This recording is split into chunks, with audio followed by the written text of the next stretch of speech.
You're watching Moms Matter. I'm your host, Shirin Yadegar, and we're going to talk today about the power of words. Oh boy, do we need to talk about this now more than ever. And I have in the studio today Deb Sawaf, the creator of The Power of Words. She is dynamite. I mean, truly, you are a philanthropist, a do-gooder. You are making this world a better place through all the goodness that you're creating. And I just feel better being in your presence. So thank you for being here with us today.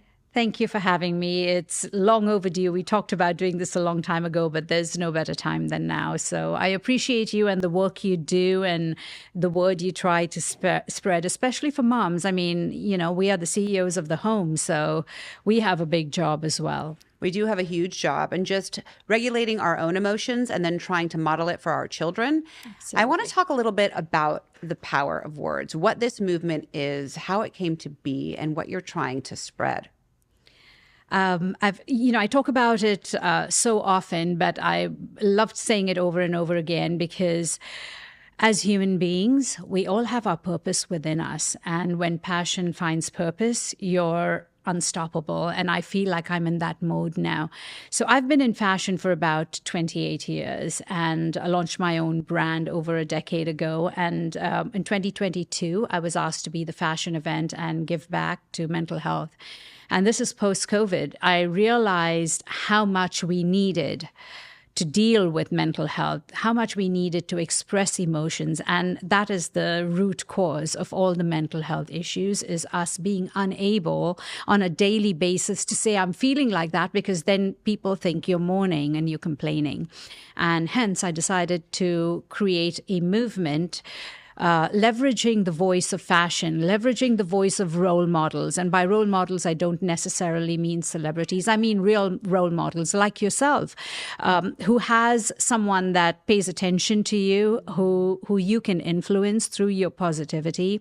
So working with role models to create change and remind people that it's important to be able to share your emotions and share your vulnerabilities, because that's human.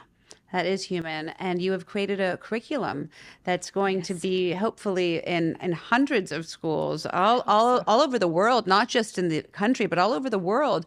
And essentially what you're teaching is students and human beings how to express themselves. Absolutely. I think it's not, I started with the intention for this to be for students, but the first opportunity we had was to start at corporates, because corporates felt like they needed to express emotions.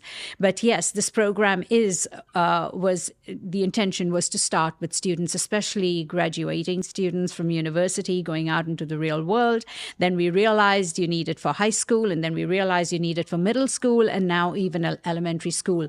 So we start all the way from elementary school. We we teach you to express your emotions through 7 powerful words and colors that represent the emotions that our body holds. So we say things and use statements or phrases like, I'm choked for words, or I have butterflies in my stomach. When we talk about love or pain or compassion, we touch our hearts. You say, I have a knot in the pit of your stomach. So these are all of the amazing, incredible emotions that we can express. I think Belle has a lot of emotions right now. Belle is expressing a lot. Oh, do you want to go down, baby? So sweet. So you've created these bracelets, which you're wearing right now. The bands. The bands. And those are the 7 emotions. You have 7 different bracelets, 7 different emotions on these bands. Yes. So each of these emotions, it's deep. It's not just about a word that you wear every day. It's intentional. And what we're trying to teach is begin each day with intention and with focus. And what it helps you do is choose your emotions that you need for the day, whether you need to find a way to talk to friends, or something you're dealing with at work, or something you need to remind yourself to do. You pick the emotions you need for that day. And once you've picked your emotion, it helps you focus on what you need to accomplish and get done. So it's a constant reminder. I'm in high fashion, but I believe the bands still work for me. I make them look high fashion. But more importantly, when this is practiced in community, you understand what I'm trying to express. So you can have a ton of emotions, and we just put it into one of those 7 buckets. And once we pick the emotion that you need and we teach you how to do that, that becomes your tool to deal with anything, any issue you're dealing with. And you'll be amazed how we can turn around negative emotions and give you a positive tool to work with. I mean, Deb, you were telling me such beautiful stories about how this has changed people's lives, how it's impacted not just their own lives, but the people around them, which is really the beauty of this is about the we and not the I. Exactly. Can you share a story of how you've seen this kind of unravel, how it's helped people? I've told this story many times, but there are some very deep and strong ones. But let me tell you one that's so easy to relate. We have a young man. He's 14 now, but was bullied when he was really young. And he's an ambassador now for the brand, because when I launched the program, his mom came to me and said, can he be an ambassador because he understands what you're trying to teach? And he called me one day and said, I have to tell you that I had a basketball game and I wore warrior and empathy. And before I went onto the basketball court, I literally held on to my bands and, reminding myself to be a warrior, knowing that I can do that. And I asked him to talk more about it. And I was curious about why he wore empathy when he had a game.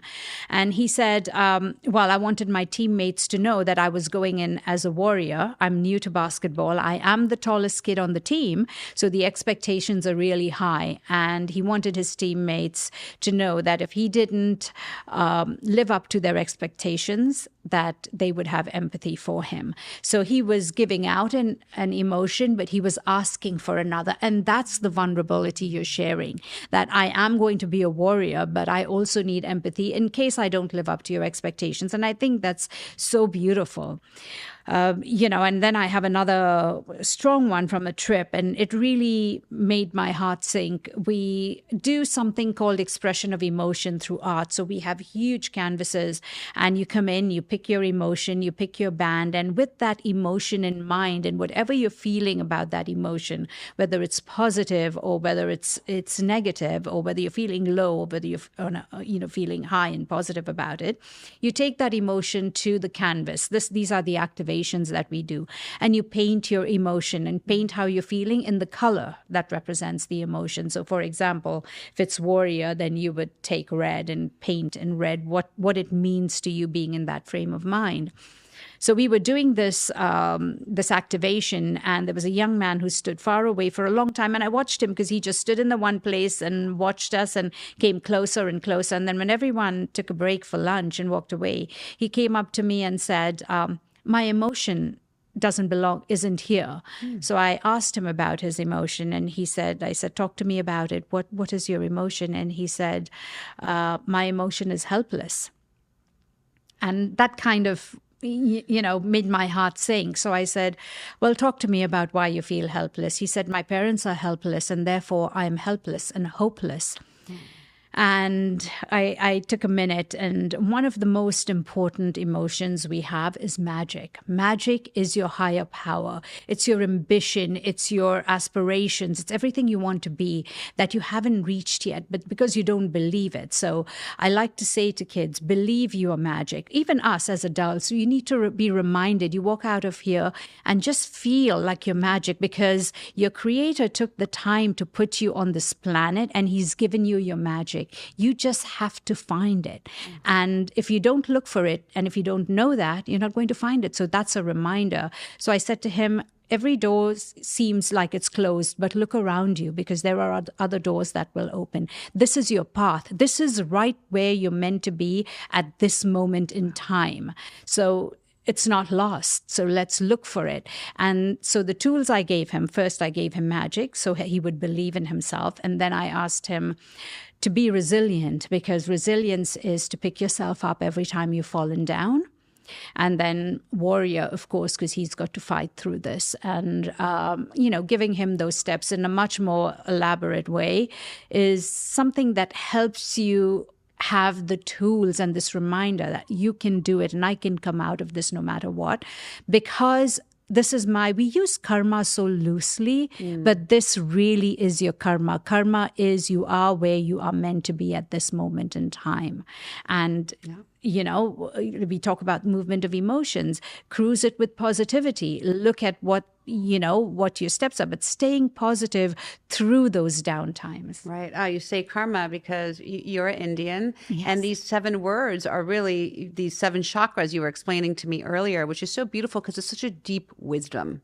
Right. You can't deny this. And what you said is you're really allowing people to feel like there is a purpose to why they're here. There is a magic even in the worst of emotions. Yes. Right. And it's palatable therapy. I think it's so hard sometimes for adults, young children, teenagers to sit in a chair and sit with a therapist. It's hard to talk about your emotions. And the real emotions. The real emotions. But you're really allowing them to get deep and do it in a much easier way. It's really beautiful. Yeah. Thank you. Thank you. And I know that it sounds so simple and okay, these are just 7 words, but when you get into it and when you sit and talk about each emotion and how can you use this? And when we do it, I believe this needs to be done in community, because when you do it, everybody gets to talk about why did you pick that emotion, and you learn different ways of using one band. Mm-hmm. You can be asking for an emotion or you can be putting it out, but you can use the one emotion in so many different ways. It's right now you see what's happening across college campuses, for example, and the fact that there's no civil discourse. And if only all of the students knew about these 7 words and knew how to use them in community to wear compassion, for example, and to tell your fellow peers that I just need a little compassion today. Yeah. Yeah. Change the world. Yeah, absolutely. And spread, it changes everything we put on Instagram. We're shouting and screaming and talking. And it's so easy to write things, right? Because it's not your voice. Let's start putting positive things out there. Let's start saying, okay, I need a little compassion today, or I need a little empathy today. Walk alongside me and understand how I'm feeling and why I'm feeling. It's very easy for us to judge people. Yes, it is. And without understanding. But you're teaching, I think through this curriculum, what you're really teaching is to be vulnerable. Yes. And to be accepting of others. Yes. That's really what this is. It's about community and the we instead of the I, me. And I love it, Deb. What are you hoping will happen if you can look a few years into the future? What are you hoping will happen with this movement? I really hope that emotional intelligence will be the base of every human, I want to say, skill. If we reach in, because we all have it, but life is so fast paced. And now with the immersion of AI and ChatGPT and OpenAI and all of this amazing technology that we do need, what do we leave behind? We leave behind the youth. They are our future. How are we teaching them to cope with this when they can't cope with their own emotions? Right. So, I hope that this will be a curriculum in schools. I hope that this program, because it's simple and there's really no commitment or time commitment. It doesn't take an hour a day or an hour a week out of your classroom. It's just something that once it rolls out, you practice it. And your parents understand what you're thinking. You understand what your parents are feeling. Your faculty understands. You walk into a supermarket and somebody can relate to how you're feeling. They understand. They see you wearing optimism and they go, thumbs up, good for you. And sometimes it's a conversation starter. I mean, if we want a revolution, this should be the revolution that we want, to bring more kindness and compassion into the world. I mean, I would love to have the bracelets just in my home for myself and my husband and my children, so that we can understand each other, because sometimes it's hard. It's hard to express. Yeah. And it's so beautiful. Yeah. How can all of us get involved? Where can we find you? Tell us. Well, we have the foundation, the Power of Words Foundation. And like I was saying to you earlier, it's very hard to go through protocol and try to implement the program. So I want to be able to implement the program in school. So if, we're actually fundraising. We're a foundation, the Power of Words Foundation.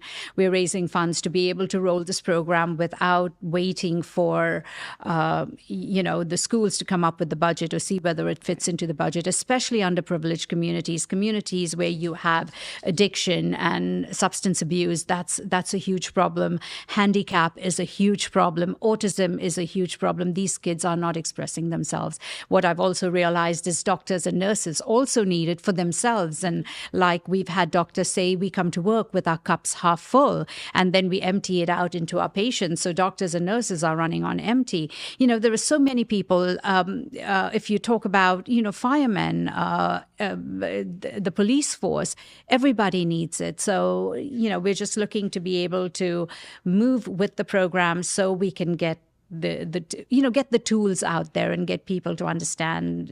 Follow us on Instagram, reach out to us through direct message or through the website, and we're here. The tools are available online. I suggest that you practice the power of words, what we call the power of 7, in a community, in a family, in a classroom, in a sports team, in a ballet class, or a dance troupe, but just as a community. So you're looking out for each other and you're understanding what the other person's dealing with. And sometimes it might not be your relationship with each other. It might be a relationship outside of that you can just be someone that's listening. And we don't have solutions to everyone's problems, but offloading how you feel. What do they say? Problems shared are problems halved, and joy shared are joys doubled. So this works that way too. Oh, so beautiful, Deb. Honestly, I created this show 7 years ago to meet people like you who are really working to make the world better through your philanthropy, through your advocacy, through your love. And I just feel better being in your presence. Thank you for what you're doing. Everybody go and visit The Power of Words, get involved, make a donation, talk to your schools about it. What a better world it would be if our children knew how to communicate their emotions. Thank you for joining us today. We'll see you all next time on Moms Matter.